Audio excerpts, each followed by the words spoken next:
اللهم صل على محمد وعلى آل محمد كما صليت على إبراهيم وعلى آل إبراهيم إنك حميد مجيد. اللهم بارك على محمد وعلى آل محمد كما باركت على إبراهيم وعلى آل إبراهيم إنك حميد مجيد. مولاي صل وسلم دائما أبدا على حبيبك خير الخلق كلهم. حمد و صلات کے بعد دوستوں، بزرگوں اور بھائیوں، تقریباً یہ ربیع الاول شریف کا چوتھا اتوار ہے۔ مسلسل آپ میلاد پر گفتگو سنتے آ رہے ہیں اور جمعۃ المبارک بھی ساتھ ہوتا ہے۔ آج کا جو موضوع ہے یہ شاید جتنے موضوع ہم آج تک سن چکے ہیں ان سب کی اصل ہے۔ موضوع یہ ہے کہ مصطفیٰ کریم رؤوف الرحیم علیہ الصلاۃ والتسلیم کی آمد مبارک کا مقصد کیا ہے۔ میلاد، ولادت، مولود اور آمد، تشریف آوری، دنیا میں ظاہری طور پر قدم مبارک ٹکانا، یہ کیوں ہوا؟ اس کے لیے ہمیں آپ کی آمد سے پہلے عرب کے حالات پہ کچھ نظر دورانی ہوگی، پھر ہمیں سمجھ آئے گی کہ آپ آئے کیوں ہیں، آپ کے آنے کا مقصد کیا ہے، آپ دنیا میں تشریف لائے کیوں ہیں، اور آپ نے اتنی بڑی بڑی مصیبتوں کا سامنا، جیسے کہ صبح بھی پہلی رکعت میں ایک آیت اسی مفہوم پہ گزری ہے، وَاصْبِرْ عَلَىٰ مَا يَقُولُونَ۔ وہ سرکار کو کیا کچھ کہتے تھے، ہم آگے چل کے اللہ نے فرمایا محبوب بس تبلیغ کرتے ہیں اور صبر کریں۔ ہمیں تو پکی پکائی ملی ہے نا، اسی وجہ سے ہم عمل نہیں کرتے۔ یہ ان سے پوچھیں جنہوں نے ابتداءً اس کا پودا لگایا تھا، کتنا محنتیں اور مشقتیں اور مصیبتوں کے پہاڑ ٹوٹے تھے، لیکن وہ ایسے نفوس قدسیہ تھے کہ جیسے جمے تھے ویسے ہی جمے رہے۔ ایک ہم ہیں، سب کچھ آسانی کے ساتھ میسر ہے، لیکن ہم سے عمل ہو سکتا نہیں۔ خیر، وقت ہوا تو میں اس کو بعد میں لے آؤں گا آیت کو۔ رسول کریم رؤوف الرحیم علیہ السلام کی دنیا میں ظاہری طور پر تشریف آوری کا مقصد، میلاد کا حقیقی مقصد، جشن عید میلاد النبی کا حقیقی مقصد، آپ کی آمد سے قبل اگر ہم انسانوں کے حقوق کی طرف نگاہ دوڑائیں تو آپ کی آمد سے قبل کائنات میں شاید آج اتنا ظلم و ستم جانوروں اور حیوانوں سے بھی کوئی نہیں کرتا جتنا اس وقت انسان کے ساتھ ظلم و ستم ہوتا تھا۔ آپ کی آمد سے قبل انسان ضرور موجود تھے، لیکن انسانیت نام کی اکثر میں کوئی چیز پائی نہیں جاتی تھی۔ مثال کے طور پر عرب جو ہیں یہ بہت بڑے تیر انداز سمجھے جاتے تھے، اور ہیں، اس میں کوئی شک بھی نہیں ہے۔ یہ اپنے تیر اندازی کا جب سلیقہ سیکھتے نا، پتہ ہے طریقہ کیا اختیار کرتے تھے؟ دل پہ ہاتھ رکھ کے سننے والی بات، کسی جانور کو جو زندہ ہوتا، گائے ہے، بھیڑ ہے، بکری ہے، اونٹ ہے، گھوڑا ہے، اس کو کسی جگہ باندھ دیتے اور پھر اسی پہ تیر اندازی سیکھتے رہتے. یہ نشانہ سیکھ رہے ہیں. آپ میں سے شاید اکثر کو میری بات سمجھ نہیں ہے. یہاں پہ باندھ دیا اونٹ کو، اب اس پہ تیر اندازی کی جا رہی ہے. یہ سلیقہ ایک دوسرے کو سکھانے کا انداز ہوتا ہے. آپ کی آمد سے پہلے کی بات. انسانیت جو نہیں تھی، انسانیت ہوتی تو اس طرف ذہن جاتا کہ یہ تو ظلم ہے. یہ کیا ہے؟ ظلم ہے. اور ایک ایسی چیز پہ جو بیچاری بول بھی نہیں سکتی آپ کی زبان میں. چلو میرے اوپر جو کوئی ظلم کرے کم از کم اور کچھ بھی نہ ہو، میں ظالم کو اپنی زبان سے سمجھا تو سکتا ہوں میرے ساتھ یہ کیا ہو رہا ہے، میرے ساتھ یہ. جب جانور کے ساتھ یہی کرے وہ تو بیچارہ سمجھانے سے بھی قاصر ہے، وہ تو بیچارہ سمجھانے سے بھی. اسی طرح انسان سے لیکن اکثر میں انسانیت نام کی کوئی چیز موجود. ان میں سے اکثر کا مشغلہ کیا ہوتا تھا؟ کیونکہ اس زمانے میں سفر جو ہے وہ قافلے در قافلے سفر کیا جاتا تھا، تو یہ مختصر سے راستے ہوتے تھے. آج جو ایک جال بچھا دیا گیا ہے پورے ورلڈ میں راستوں کا، یہ نہیں تھا اس وقت. مختصر سے راستے ہوتے تھے، پھر مختصر سی ان کی منازل جہاں پہ انہوں نے ٹھہرنا ہوتا تھا، تو یہ جمع ہو کے کھڑے ہو جاتے کہ یہاں سے قافلہ گزرے گا.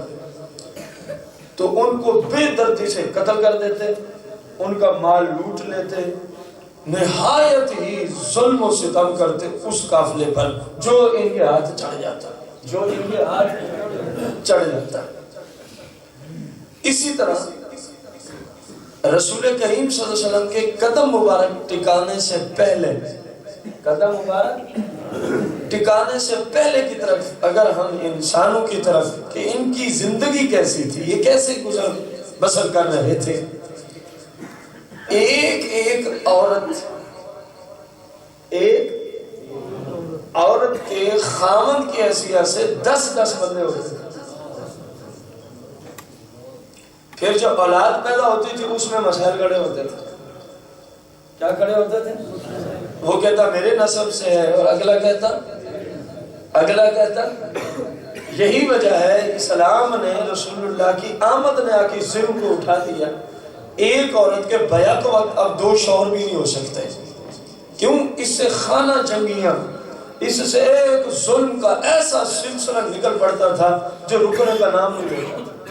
اور پھر وہ عرب کے بدو اپنے آپ کو اس چیز میں بہادر سمجھتے تھے. انہوں نے آپ کا ایک بندہ قتل کیا تو آپ ان کے 10 بندے قتل کر دیں. وہ سمجھتے تھے یہ قبیلہ بہادر ہے، یہ شجاع. ان کو اس بات سے کوئی سروکار نہیں تھا کہ یہ ظلم ہے، یہ انسانیت کا قتل عام ہے. بالکل کسی چیز کا ان کو کئی سو سال سے اوسج. اور ایک اور قبیلہ ہے خزرج، اوس و خزرج، 2 قبیلے جن کا ذکر قرآن میں ہے. اوس و خزرج کئی 100 سالوں سے ان کی لڑائیاں چلی آ رہی تھی. وہ ان کے بندے مار دیتے، وہ ان کے بندے مار دیتے، وہ ان کے بندے مار دیتے، وہ ان کے بندے مار دیتے. پوچھو قرآن سے، یہ کئی 100 سال کی خانہ جنگی قریب بسنے والے 2 قبیلے سینکڑوں کی تعداد میں ایک دوسرے کے افراد کو جو قتل کر چکے تھے. آج کسی کی عزت پہ اگر کسی نے حملہ کیا تو اس کی عزت کو بچانے کے لیے، اپنی جان کا نذرانہ پیش کرنے کے لیے یہی ایک دوسرے کے لیے تیار کھڑا ہے. ان سے پوچھو تو صحیح، یہ فیض تمہیں ملا کہاں سے؟ قرآن ہے. اوس و خزرج کا یہ بیان قرآن میں موجود ہے. رب فرماتا ہے ان سے پوچھو، تم کئی 100 سال کے ایک دوسرے کے کیا تھے؟ مکمل قبائل، دشمن چلے آ رہے تھے، اور جو جس کے ساتھ چلتا وہ پھر اگلے کا دشمن. یہ کئی 100 سالوں سے قتل و غارت چلی آ رہی تھی.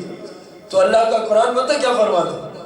قرآن فرماتا ہے کہ جب محبوب مصطفیٰ کی آمد ہو گئی نا، بس میرے محبوب کی آمد کی وجہ سے یہ سارے کے سارے اب ایک دوسرے کے بھائی بن چکے ہیں. سارے کے سارے ایک دوسرے کے جو کئی 100 سالوں سے جنگ چلی آ رہی تھی وہ سرکار کے میلاد کی وجہ سے ختم ہو گئی. سرکار کے میلاد کی وجہ سے, میلاد کا معنی نا آپ کا دنیا میں تشریف لانا لغوی حیثیت سے.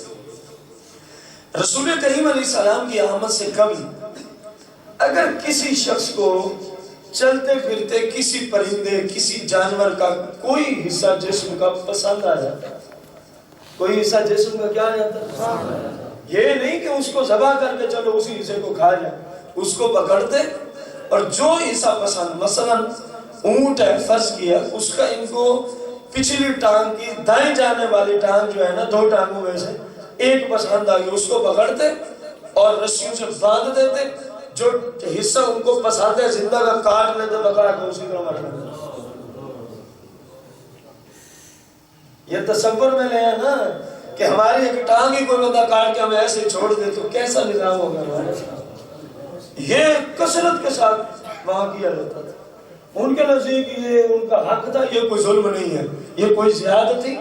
کہتے تھے ہماری مرضی, ہمیں جو بھی اعضاؤں میں سے پسند آئے گا ہم اس کو کاٹ کے کھا جائیں گے, ہم اس کو کاٹ کے کھا جائیں گے. ایک اس میں کتنی خرابیاں اندازہ لگانا. ایک تو یہ ہے کہ زندہ جانور کو اذیت, زندہ جانور کو اذیت, ایک زندہ کا اعضاء الگ کاٹ دینا اذیت ہے کہ نہیں. اور آپ کے محبوب کی آمد ہوئی تو پھر کیا ارشاد فرمائے, آپ تشریف لے کے جا رہے ہیں, زندہ کسی جانور کے اعضاء یا عضو کاٹنا تو دور کی بات ہے. ایک بندے نے بکری کو لٹا رکھا ہے اور اس کے سامنے اس کو ذبح کرنے کے لیے چھری تیز کر رہا ہے. کیا تیز کر رہا ہے؟ چھری تیز کر رہا ہے. سرکار نے اس کو ڈانٹ پلائی, فرمایا اوے یہ بھی میری امت کا ایک فرد ہے, یہ بکری بھی میری امت کا ایک کیا ہے. سرکار دو جہاں صرف انسانوں کے لیے رحمت بن کے نہیں ہے, چرند پرند حیوانات سب چیزوں کے لیے آپ رحمت بن کے آئے ہیں. فرمایا جس جانور کو تم نے ذبح کرنا ہو ذبح جائز ہے, لیکن میری امت کے فرد کو ڈرانے کی اجازت نہیں ہے. فرمایا کسی بھی جانور کو جس کو تم نے ذبح کرنا ہے اس کے سامنے چھری تیز کرنے کی اسلام میں گنجائش موجود نہیں ہے. چھری علیحدہ جا کے تیز کر, کیونکہ یہ ڈر رہا ہے, جس کے سامنے تو چھری تیز کر رہا ہے یہ ڈر رہا ہے. اور فرمایا ہمارے آنے کا مقصد ہی یہی ہے جو ظلم و ستم نے اس کو دور کر دیا ہے. اس کو ڈانٹا کہ ذبح جائز ہے, ڈرانا جائز نہیں ہے. اندازہ لگا رہے ہیں آپ کہاں اسلام کے قوانین میلاد مصطفیٰ کے فیض سے, اور کہاں پہلے کی درندگیاں کہ زندہ جانور کا جو عضو مرضی کاٹ کے کھا جاتے تھے. نمبر 2, زندہ جانور کا اعضاء آپ کاٹ لیں, بھلے وہ بکری ہو بھلے کچھ بھی ہو, وہ آپ کے لیے حلال ہو. جب بندہ حرام کھاتا تو اندر درندگی پیدا ہوتی ہے, انسانیت نکل جاتی ہے. آج بھی اگر آپ غور کر لیں, میں آتا نہیں اس طرف, وقت نہیں ہے, موضوع اپنا اور ہے. آج بھی اگر آپ غور کر لیں, جو لوگ حرام روزی کا سسٹم چلاتے ہیں, رشوت ہے, سود ہے, یتیم و مساکین کے حقوق میں ڈاکہ ڈال کے ان کی جائیداد پہ قبضہ کر کے سب کچھ کھا جاتے ہیں, بہنوں کی وراثت کا حصہ ظالم بن کے بہنوں کو حصہ نہ دے کے وہ ظالم کبیرہ گناہ کا مرتکب ہو کے وہ حرام ساری زندگی کھاتا ہے. تو اس کو دیکھیں, اس کی سیرت کو دیکھیں, اس کے کردار کو دیکھیں, آپ کو انسانیت نام کی چیز نظر نہیں آئے گی. کیونکہ رب نے حرام سے روکا ہی اسی لیے ہے, جس انسان میں حرام کی غذا چلی جاتی ہے انسانیت نکلنا شروع ہو جاتی ہے اور درندگی آنا شروع ہو جاتی ہے. جب درندگی آ جائے پھر نہ وہ نماز کے قابل رہتا ہے, نہ اس کو روزہ رکھنے کی توفیق ملتی ہے, نہ قرآن اٹھا کے پڑھنے کی توفیق ملتی ہے. آپ سوچتے تو ہوں گے ہے مسلمان یہ سارے کام نہیں کر سکتے. بھائی اندر جو درندگی پیدا ہو چکی ہے, اندر جو حیوانگی آ چکی ہے, حرام کھا کھا کے اندر کا نور ایمان انہوں نے کالا کر ڈالا ہے, منافقت پیدا ہو چکی ہے. تو اب نماز میں کیسے دل لگے گا, اب قرآن کی تلاوت کے لیے کیسے دل لگے گا؟ جب یہ گند نکلے گا تو پھر بندہ یوں تڑپے گا جب کوئی ایک نماز قضا ہو جائے گی, جس طرح مچھلی کو پانی سے باہر نکال دو جیسے وہ تڑپ رہی ہوتی ہے.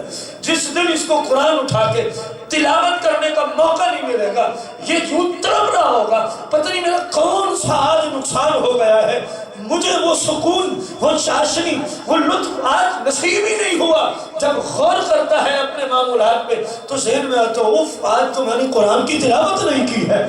جب حلال کھاتے تو پھر رب کی طرف سے ملکہ بھی ایسا پیدا ہو گیا۔ تو جب حرام کھاتے تھے تو انسانیت نام کی کوئی چیز نظر نہیں آتی تھی۔ قبلہ اندازہ لگانا میں کون سے اس وقت کے انسانیت سوز ظلم آپ کے سامنے رکھوں، کون سے ظلم اس وقت کے، اس سے بڑھ کے اور کون سا ظلم ہو سکتا ہے؟ ایک بندہ جا رہا ہے بازار میں، ایک بندہ جا رہا ہے بازار میں، اس کو کسی شکل کا کوئی انسان پسند آ گیا، کسی شکل کا کوئی حیوان پسند آ گیا، کسی شکل کا کوئی پرندہ، وہ پتہ کیا کرتا ہے؟ واپسی آتا مصور کے پاس جاتا تصویر بنانے والا، اس کو کہتا بت سے نا اس طرح کی شکل بنا کے دے۔ پتھر اٹھاتے اور جیسی شکل و صورت اس کو پسند ہوتی وہ اس کو دکھاتا، بتاتا کہ ایسی شکل کا ایک بت بنا دے۔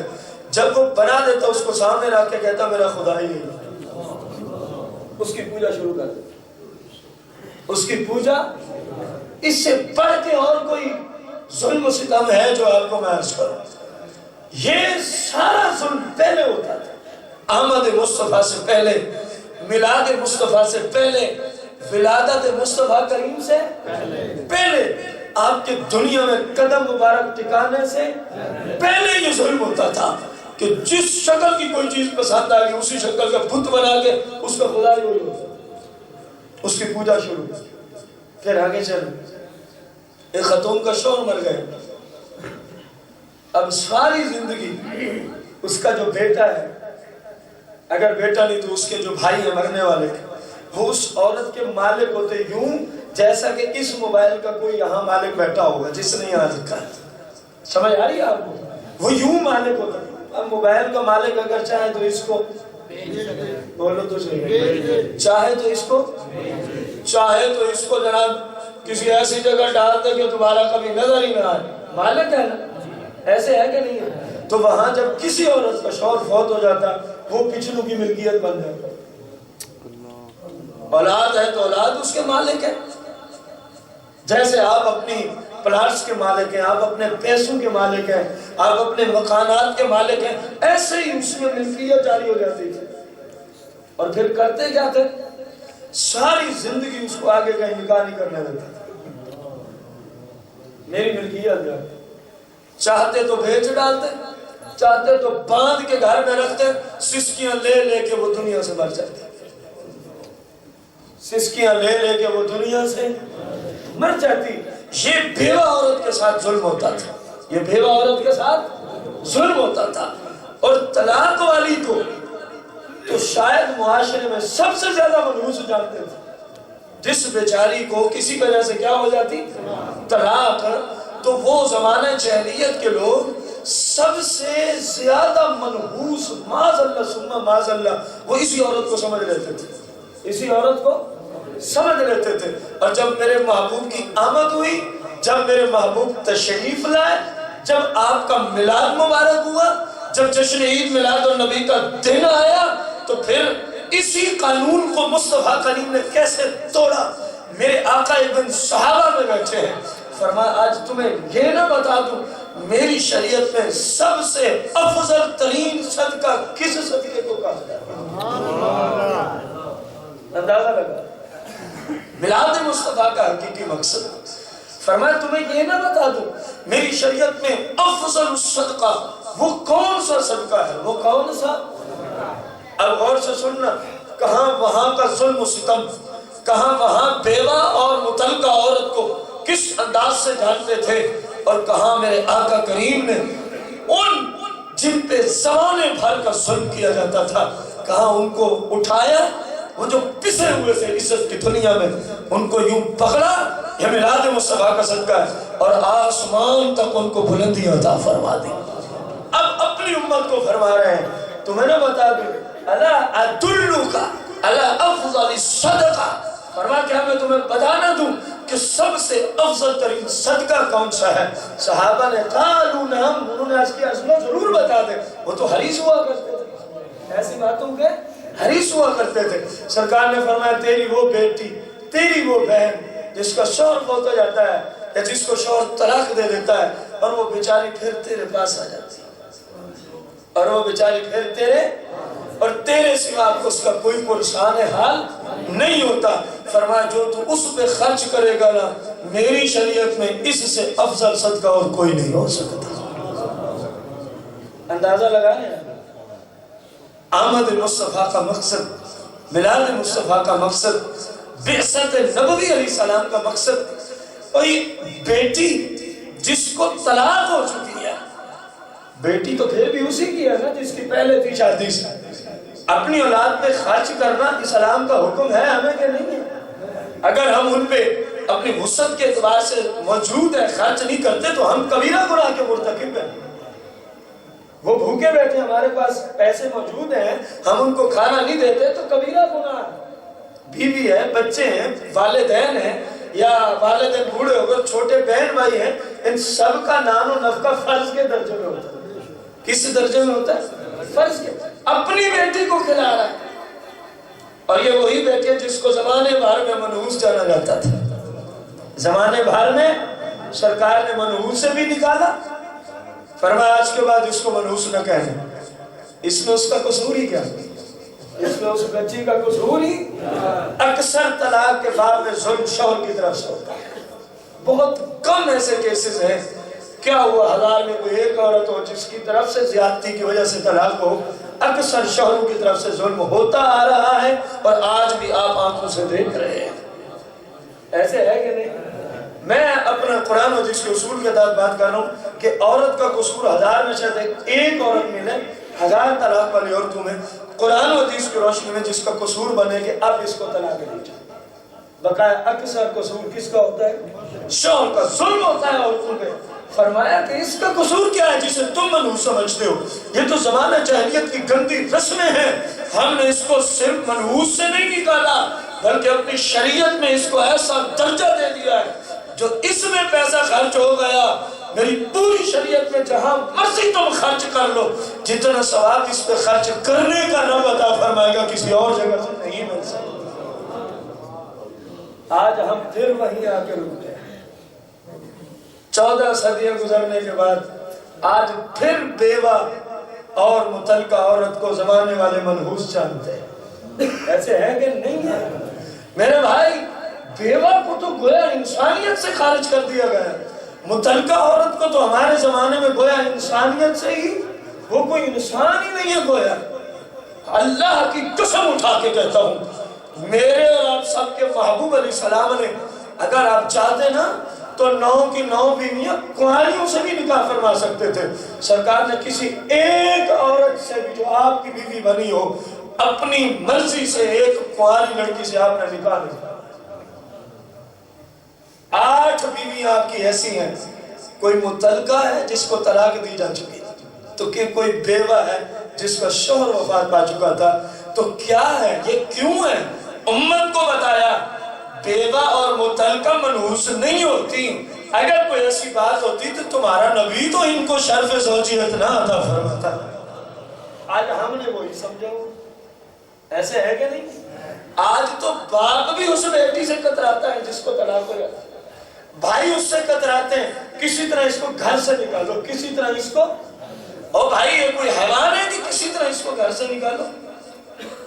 یہ کوئی پرندہ ہے جس کا سودا کرو کسی طرح اس کو بیچ ڈالو؟ اگر ایسا ذہن ہے تو سمجھو تمہاری قیامت کے دن خیر نہیں ہے. تم نے پھر آمد مصطفیٰ کا مقصد ہی بدل کر. ایسا ذہن رکھنے کی اسلام میں اجازت. جیسے کنواری تھی اس وقت اس کی عزت تھی. طلاق اور بیوہ ہونے کے بعد بھی شریعت بلکہ کنواری سے بھی اس حیثیت سے اس کی عزت اسلام نے بڑھا کے رکھ دیا. کنواری بھی افضل صدقے کی حدیث نہیں ملے گی. متعلقہ اور بیوہ پہ فرمایا سب سے افضل صدقہ یہی ہے اس کی خدمت کر، اس سے اوپر خرچ کر، اس کے اوپر. سرکار نے جو نکاح فرمایا کیوں؟ تاکہ لوگ کہیں ان پسی ہوئی مخلوق کو کہیں منحوسی نہ سمجھتے رہے کہ سرکار نے خود شرف زوجیت عطا فرمایا. قبلہ جو عورت سرکار کی زوجیت میں آگئی کائنات کی تمام عورتوں سے اللہ اس کو افضل بنا دیتا ہے. اس کی شان و شوکت بڑھائے، اس کی شان و شوکت۔ سرکار دو جہاں علیہ السلام کا ایک نکاح کنواری خاتون سے ہوا، اور وہ بھی آپ کی مرضی سے نہیں، رب نے جبریل کو بھیجا، سید عائشہ سلام اللہ علیہا سے ہم نے آپ کا نکاح بس کر دیا، یہ رب کی مرضی سے، یہ رب کی، آپ نے جتنے کیے ہیں بیوہ اور متعلقہ، بیوہ اور امت کو درس دینے کے لیے، امت کو درس دینے کے لیے۔ آج امت کے جو حالات ہیں وہ آپ سب کے سامنے ہیں، گویا بیوہ اور متعلقہ سے نکاح کرنا ہی عیب سمجھا جا رہا ہے، نکاح کرنا کیا سمجھا جا رہا ہے۔ اور اس کی ایک وجہ جو میں سمجھا وہ یہ بھی ہے، ہمارے زمانے میں دوسری تیسری یا چوتھی شادی کو عیب سمجھنے لگے ہیں لوگ۔ اسلام میں دوسری تیسری اور چوتھی یا پہلی میں کوئی فرق نہیں ہے، جو حقوق ادا کر سکتا ہے، جو انصاف کے ساتھ چلا سکتا ہے۔ بلکہ اس زمانہ میں اگر امام اعظم ابو حنیفہ جیسا کوئی مرد کلندر موجود ہوتا نا، جو اس وقت متعلقہ اور بیوہ عورتوں پہ ظلم ہو رہا ہے، تو ان کی طرف سے فتویٰ آتا حکومت کی دنیا میں، جس بندے کے اندر استعداد موجود ہے نا، اس بندے کو متعلقہ اور بیوہ 1 2 یا 3 پہلی کے علاوہ ان سے نکاح کرے، تاکہ ان کی عزت اسلام کی روشنی میں محفوظ ہو جائے۔ کیونکہ حکومت میں کوئی ایسا سسٹم نہیں ہے جو کسی انسان کو انسانیت کی طرف لے کے جائے۔ یہ تو انسانوں کو حیوانوں سے ابتر جاننے والے لوگ حکمران بن گئے ہیں، سوائے ان کے کائنات میں کوئی انسان ہی نہیں ہے، ایسے درندے ہمارے حکمران ہیں۔ اس وجہ سے کوئی ایسا ان لوگوں کے لیے قانون آپ کو نظر آتا نہیں۔ اگر کوئی ایسا مرد کلندر ہوتا تو آج یہ حکومتی لیول پہ قانون ہوتا۔ یہ کیا ہوتا؟ جس کے اندر استعداد ہے وہ ان کی عزت کو محفوظ کرے، وہ ان کی عزت کو کیا کرے۔ آج دھکے بیوہ اور متعلقہ عورتیں کھا رہی ہیں، یہ کیا ہے؟ امت نے مصطفیٰ کریم کا دیا ہوا سبق بھلا دیا ہے، دیا ہوا سبق بھلا دیا ہے۔ رسول کریم علیہ السلام کی آمد سے قبل، آپ کی آمد سے قبل ایک بندے کا انتقال ہو جاتا، ایک بندے کا، اس کے پیچھے بیٹیاں بھی ہیں، بیویاں بھی ہیں، سمجھ آ رہی، اور بیٹے بھی ہیں۔ تو پتہ کیا ظلم ہوتا تھا اس وقت؟ جتنا ہی اس کی جائیداد ہے، زمین ہے، تجارت ہے، سونا ہے، چاندی ہے، درہم ہے، دینار ہے، جو کچھ بھی مال کی دنیا میں ہوتا، اس کے وارث پتہ کون بن جاتے تھے؟ صرف اس کے بیٹے، بس۔ اگر بیٹے نہیں ہیں تو مرنے والے کے چچے، وہ نہیں ہے مرنے والے کے بھائی، وہ نہیں ہے چچے کے بیٹے، وہ نہیں ہے اگلے قریبی مرد کے بیٹے۔ بیوی اور بیٹیوں پہ ظلم ہوتا تھا۔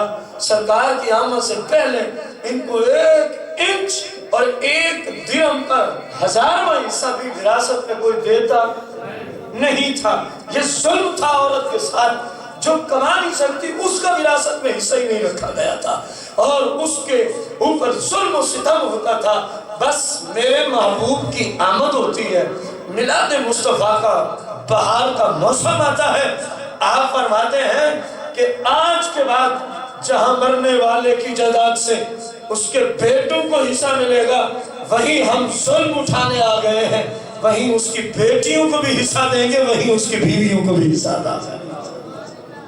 لیکن بدقسمتی سے 14 صدیاں گزری تو آج کے لوگ پھر زمانہ جاہلیت کی طرف لوٹنے لگے۔ آج بیٹی اور بیوی کی جائیداد اور اس کے وراثت کے حصے پہ لوگ قابض ہونے لگے، اور اسی وجہ سے کئی باپ ایسے ہیں، اللہ ان کو ہدایت دے، کہ وہ مرنے سے پہلے ہی اپنے بیٹوں کے نام لگا کے چلے جاتے ہیں۔ تم قیامت کے دن کیسے سامنا کرو گے؟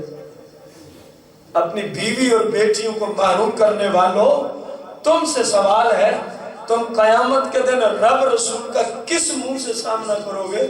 جب اولین و آخرین کھڑے ہوں گے اور رب فرمائے گا میرے محبوب نے تمہیں یہ طریقہ دیا تھا، میرے قرآن نے تمہیں یہ طریقہ دیا تھا کہ بیٹی کا بھی حصہ ہے، بیوی کا بھی حصہ ہے، تم نے ان کو معلوم کر دیا، بتاؤ تم نے ایسا کیوں کیا؟ کیا جواب ہوگا؟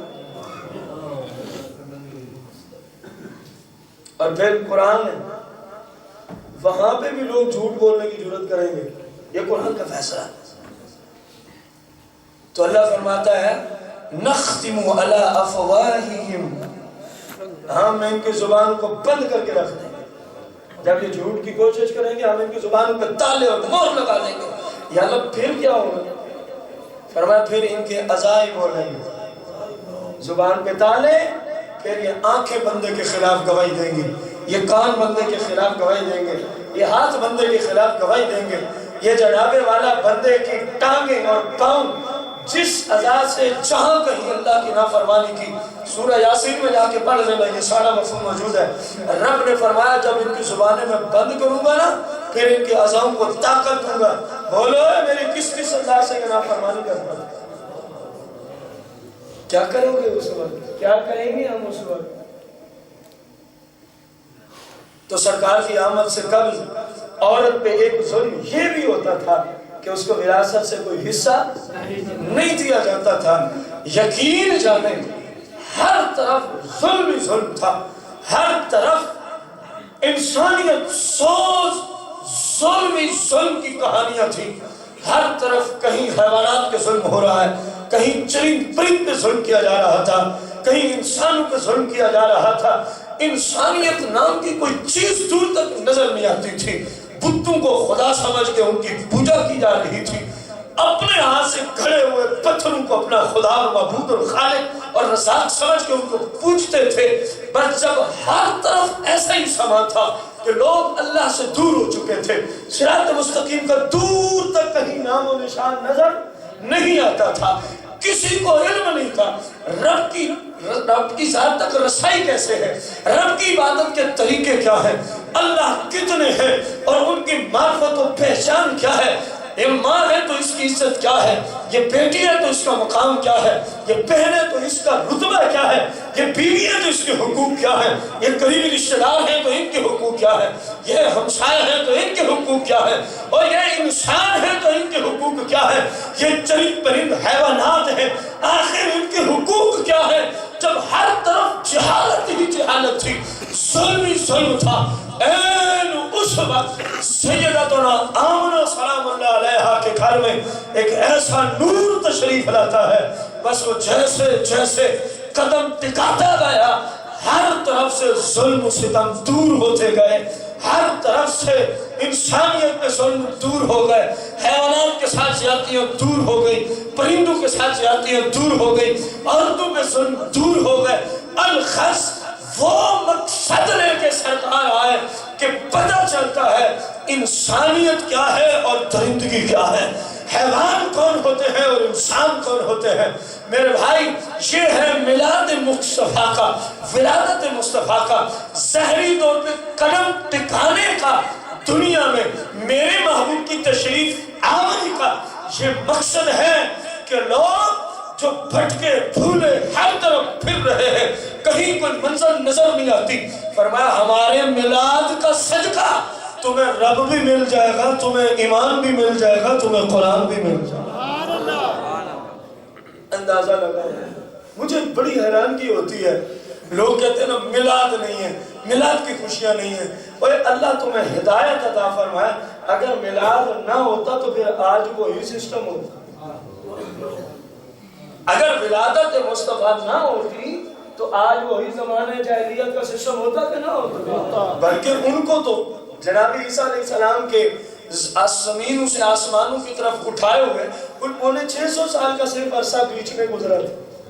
کتنا؟ 650 سال میں ایک نبی دنیا سے تشریف لے گئے آسمانوں کی جانب. تو یہ حالات ہو گئے تھے. اور اگر آمد مصطفیٰ نہ ہوتی، میلاد مصطفیٰ کا دن، جشن عید میلاد النبی کا دن اگر نہ آتا، آپ دنیا میں ظاہری طور پہ قدم اگر نہ ٹکاتے. جب 650 سال میں یہ حالات تھے جو میں نے آپ کو مختصر سے آپ کے سامنے رکھے ہیں، میرے بھائی آپ تو مزید 1400 سال گزر چکے ہیں. 2000 سال کتنے؟ یہ 2017 لگنے پر اس کو کیا کہتے ہیں؟ عیسوی. جناب عیسیٰ علیہ السلام کی دنیا میں تشریف آوری سے یہ سسٹم چلا. یوں سمجھ لو اگر ہجری سے نہیں سمجھ آتی تو.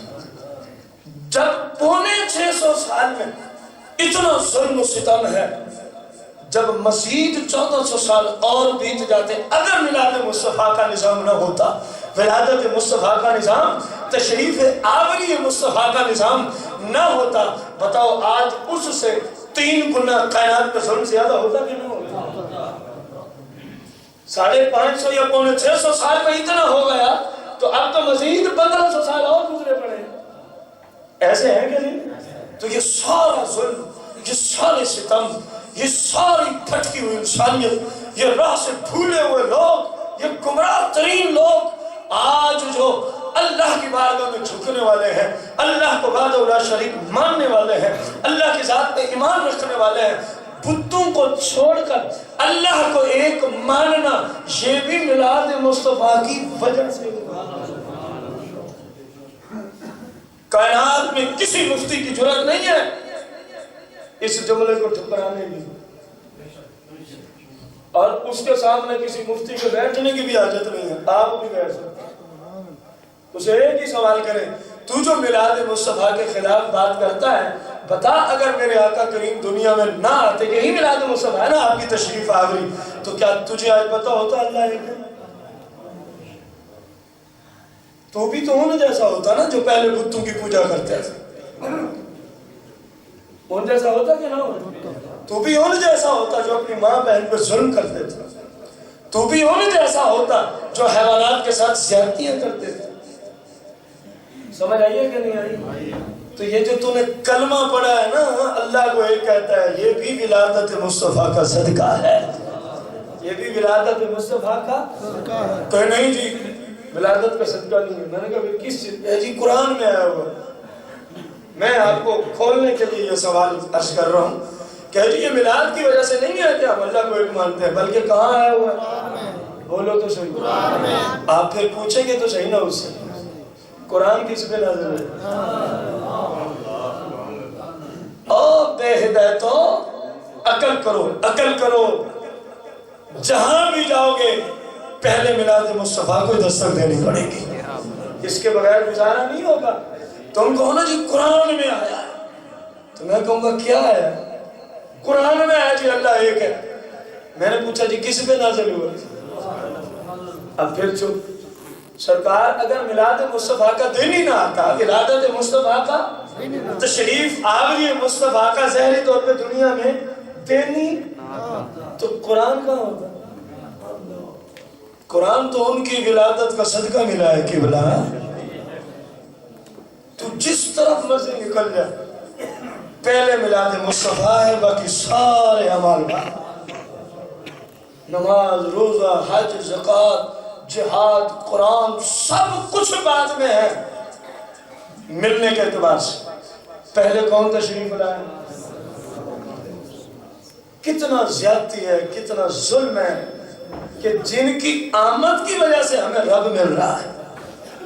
اب پوچھے نا تو جو اللہ کو ایک مانتا ہے تو نے دیکھا ہے رب کو؟ ان کو چھوڑو، آپ نے دیکھا ہے؟ ایک کیوں مانتے ہو؟ 2 3 4 معاذاللہ مان لو۔ آپ کہیں گے کہ مصطفیٰ نے یہی فرمایا، قل هو اللہ احد، اللہ وحدہ لا شریک، اللہ وحدہ ہو۔ تو میں کہوں گا مصطفیٰ کریم صلی اللہ علیہ وسلم نے جو فرمایا ہے میلاد مصطفیٰ ہوا ہے تو فرمایا، آپ تشریف ہی نہ لاتے تو پھر کیسے فرماتے؟ ایسے ہے کہ نہیں ہے؟ اب پوری شریعت کو کسی ایک جملے کے اوپر رکھیں اور اس سے پوچھتے جائیں یہ بڑی عبادت ہے جی نماز، ملی کہاں سے؟ کس کا صدقہ تجھ تک پہنچی ہے؟ روزہ بڑی عبادت ہے، میں بھی سمجھتا ہوں، الحمدللہ رکھتے بھی ہیں، الحمدللہ آپ سب بھی رکھتے ہیں اللہ کی توفیق سے، تو آخر ملی کہاں سے؟ کن کا صدقہ ملی ہے عبادت؟ حج بڑی عبادت ہے جی، کہاں سے ملی؟ جی قرآن میں وَلِلَّهِ عَلَى النَّاسِ حِجُّ الْبَيْتِ مَنِ اسْتَطَاعَ إِلَيْهِ سَبِيلًا، تو قرآن پھر مصطفیٰ کریم کی ذات پہ آیا اور آپ کی ذات پہ بھی آیا ہے، اور آپ نے پھر حج کر کے بھی دکھایا، ورنہ تمہیں کیا پتا حج کیسے ادا ہوگا؟ حج کا طریقہ بھی آپ نے دیا، نماز کا طریقہ بھی، روزے کا طریقہ بھی، پوری شریعت میں جتنے اعمال کرتے ہیں طریقہ دینے والے کون؟ آپ کی میلاد کا صدقہ ہی شریعت مل رہی ہے، آپ کی میلاد کا صدقہ ہی قرآن ملا، ایمان ملا، رب رحمان ملا، اور پوری شریعت کے احکامات ملے، ظلم و ستم سے دور ہوئے، بھٹکتے ہوئے راستوں سے ہم نکل آئے. الحمدللہ آپ کے میلاد کا صدقہ گمراہیوں سے سرکار نے یوں کھینچا اور نور علی نور والے راستہ صراط مستقیم پر کھڑا کر دیا. تو یہ سارا فیض مصطفیٰ کریم کے میلاد کا ہے، مصطفیٰ کریم کے میلاد کا ہے. تو مقصد آپ کو سمجھ آیا ہے کہ میں الگ جملے بولوں؟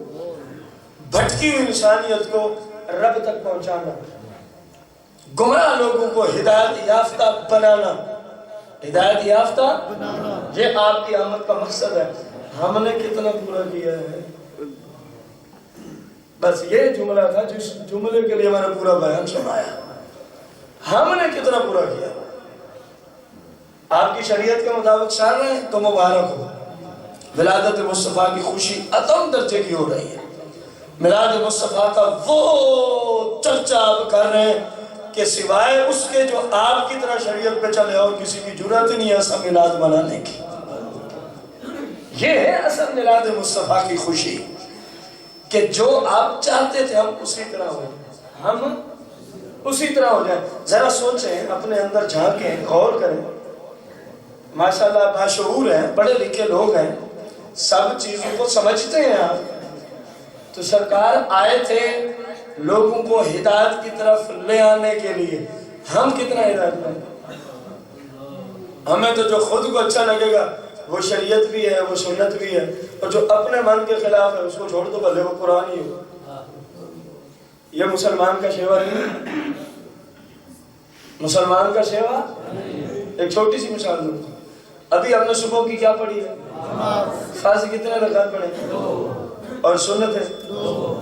تو کوئی بندہ صبح کی نماز پڑھنے کہے یا اللہ میں تیری بارگاہ میں فجر کی نماز پڑھتا ہوں، نیت کرتا ہوں 4 رکعت نماز فرض فجر، اللہ اکبر، اس کی نماز ہو جائے گی؟ نہیں.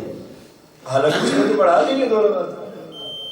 اور اسی طرح ایک بندہ آ جائے کہ یا اللہ فجر کے فرض پڑھتا ہوں، نیت کرتا ہوں تیری بارگاہ میں بندگی کے لیے 1 رکعت نماز فرض وقت فجر، اللہ اکبر، نماز قبول ہو جائے گی؟ نہیں. کیوں؟ جو آپ نے طریقہ دیا، جو آپ نے اس کے خلاف ہو گیا. جب اس کے خلاف ہو تو گویا اپنی مانی، گویا اپنی مانی ہے. اور میں نے یہی تو آپ کو اپیل کی ہے، اپنی سے کام نہیں چلے گا. آپ ہوں لیکن قانون سارے مصطفیٰ کے لاگو ہیں، پھر کام چلتا ہے. مسلمان کا یہ شرط، مسلمان کا. اس کی چھوٹی سی مثال دے دو اگر ناراض نہ ہوں. داڑھی شریف اس کی ایک مثال ہے،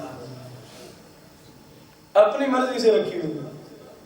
بھائی جب شریعت کا حکم آ گیا وعف اللحیہ، وعف جیسے میں نے رکھی ہے ویسے ہی رکھنا. خالف الیہود والنصارى، فرمایا داڑھی رکھنے کے معاملے میں یہودیوں اور عیسائیوں کی مخالفت کرنا. اور آپ کی داڑھی کیا تھی؟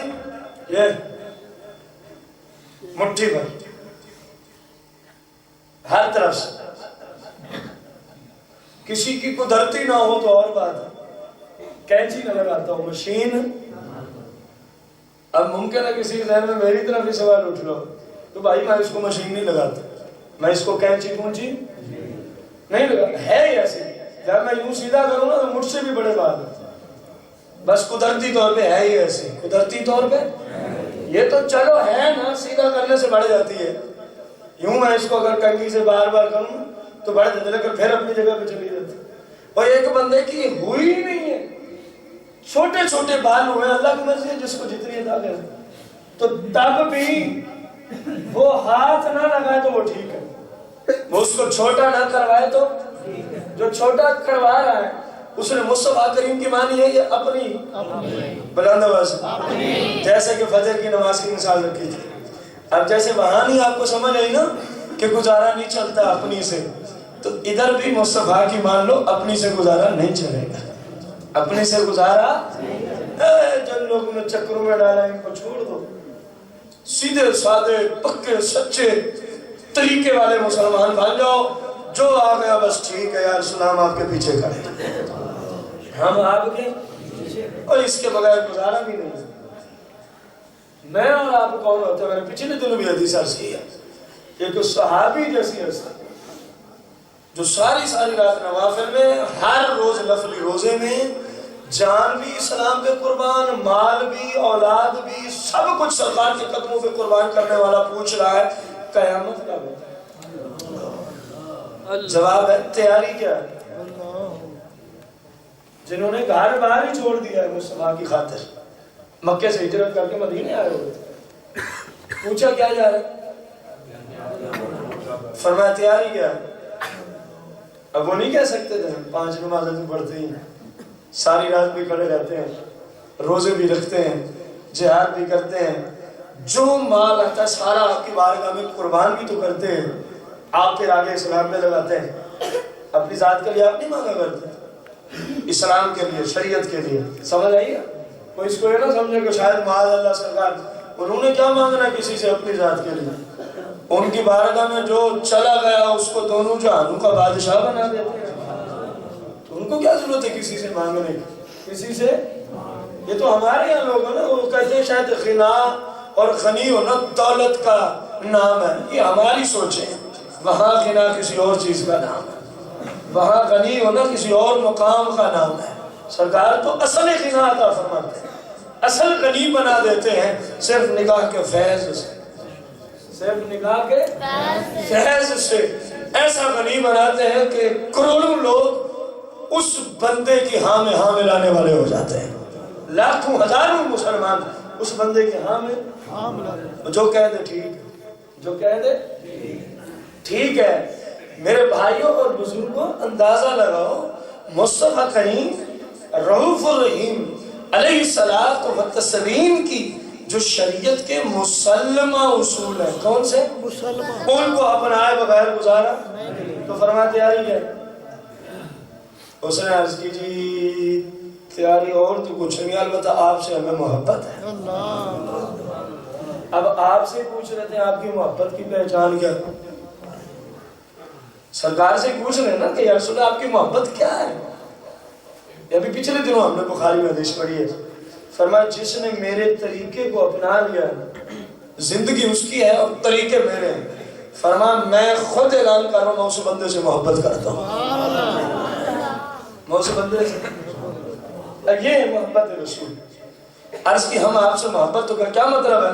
آپ دیکھ نہیں رہے، لوگ جو مرضی کہتے ہیں ہم وہی کرتے ہیں جو آپ فرماتے ہیں، لوگ ہمارے خلاف جو مرضی کہتے ہیں، اشارے کرتے ہیں، انگلیاں اٹھاتے ہیں، مذاقیں اڑاتے ہیں، ہم نے کسی کا لحاظ نہیں رکھا، یا رسول اللہ آپ جیسے فرماتے ہیں ہم اسی طرح کرتے ہیں، آپ کی محبت تو ہے۔ سرکار نے فرمایا قیامت قریب ہے، جو جس سے محبت کرتا ہے قیامت کے دن اسی کے ساتھ کھڑا کیا جائے گا۔ اب اپنی سیرت کو دیکھو، میلاد کا مقصد دیکھو، اللہ کے محبوب کی آمد اور تشریف آوری کا مقصد ہی یہی ہے کہ بھٹکی ہوئی انسانیت کو صراط مستقیم کی طرف لے آنا، صراط مستقیم کی طرف۔ وہ بخاری کے ایک حدیث ہے، فرمایا پتہ نہیں لوگوں کو کیا ہو گیا، میں ان کو جہنم سے یوں پکڑ کے نکال کے ادھر چھوڑ دیتا ہوں، جیسے میں دوسروں کو نکالنے جاتا ہوں یہ پھر جہنم میں چلا جاتا ہے۔ یہ حدیث ہے وہ، یہ پھر آگ میں گر پڑتے ہیں، فرمایا میں پھر ان کو نکالتا ہوں یہ پھر آگ میں گر پڑتے ہیں۔ کیا مطلب ہوگا اس کا؟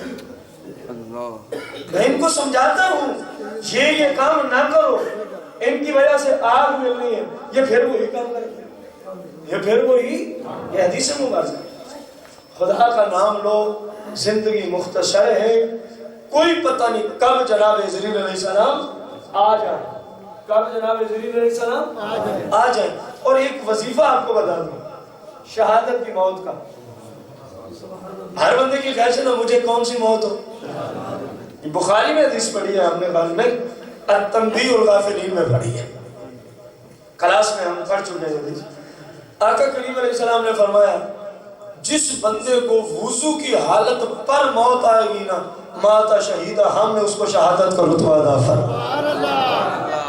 اب وضو کی عادت کس کی ہوتی ہے؟ جو نمازی ہوتا ہے، ایسے ہے کہ نہیں؟ آپ میں سے کتنے بھائی بیٹھے ہوں گے ظہر کو وضو کرتے ہیں الحمدللہ عصر تک، عصر کو کرتے ہیں مغرب سے کرتے ہیں عشاء کو کیا، اسی وضو کی حالت میں سو گئے، اور بھائی آپ ساری رات ہی بار وضو، سبحان اللہ، فضیلت کی دنیا، کس دنیا میں؟ بلکہ ایک اور حدیث ہے جو وضو کی حالت میں سو جاتا ہے ساری رات فرشتہ اس کی نیکیاں لکھتا رہتا ہے، سونے کے بعد ٹوٹ رہا ہے، ہم اس کے ذمہ دار نہیں. ہمیں کہا گیا جب سونے لگو تو باوضو حالت میں سو جاؤ. ساری رات ہی فرشتہ نیکیاں لکھتا ہے.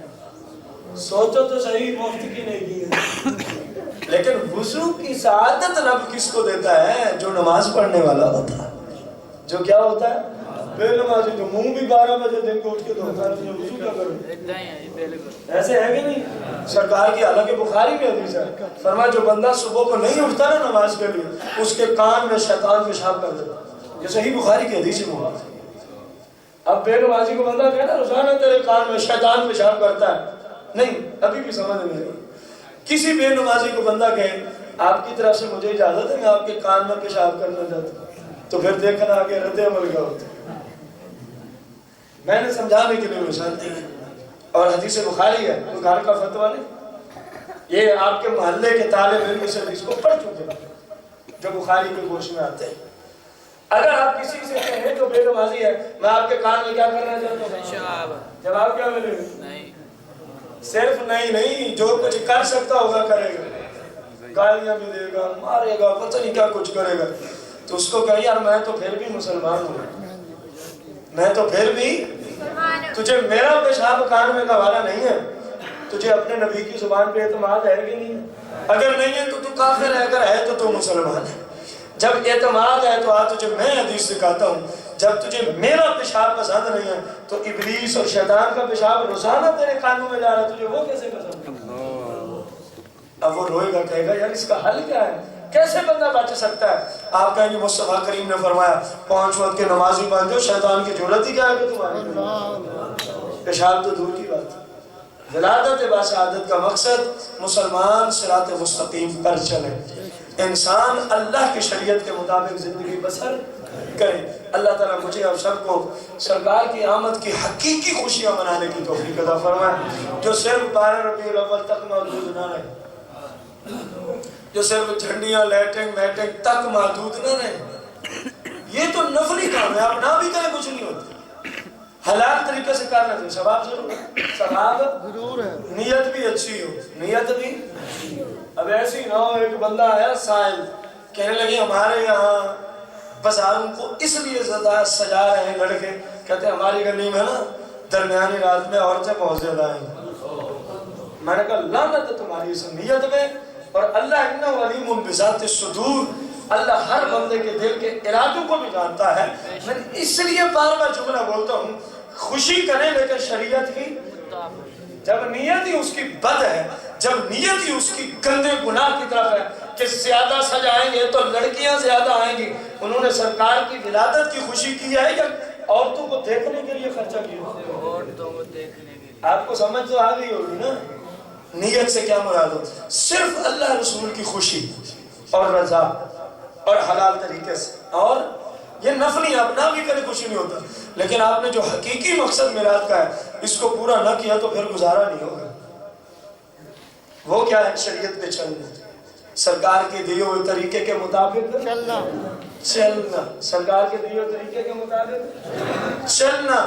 میرے بھائیوں غور کرو، سرکار علیہ السلام کی محبت اسی چیز کا نام ہے. آپ کے میلاد کی حقیقی خوشی کیا ہے؟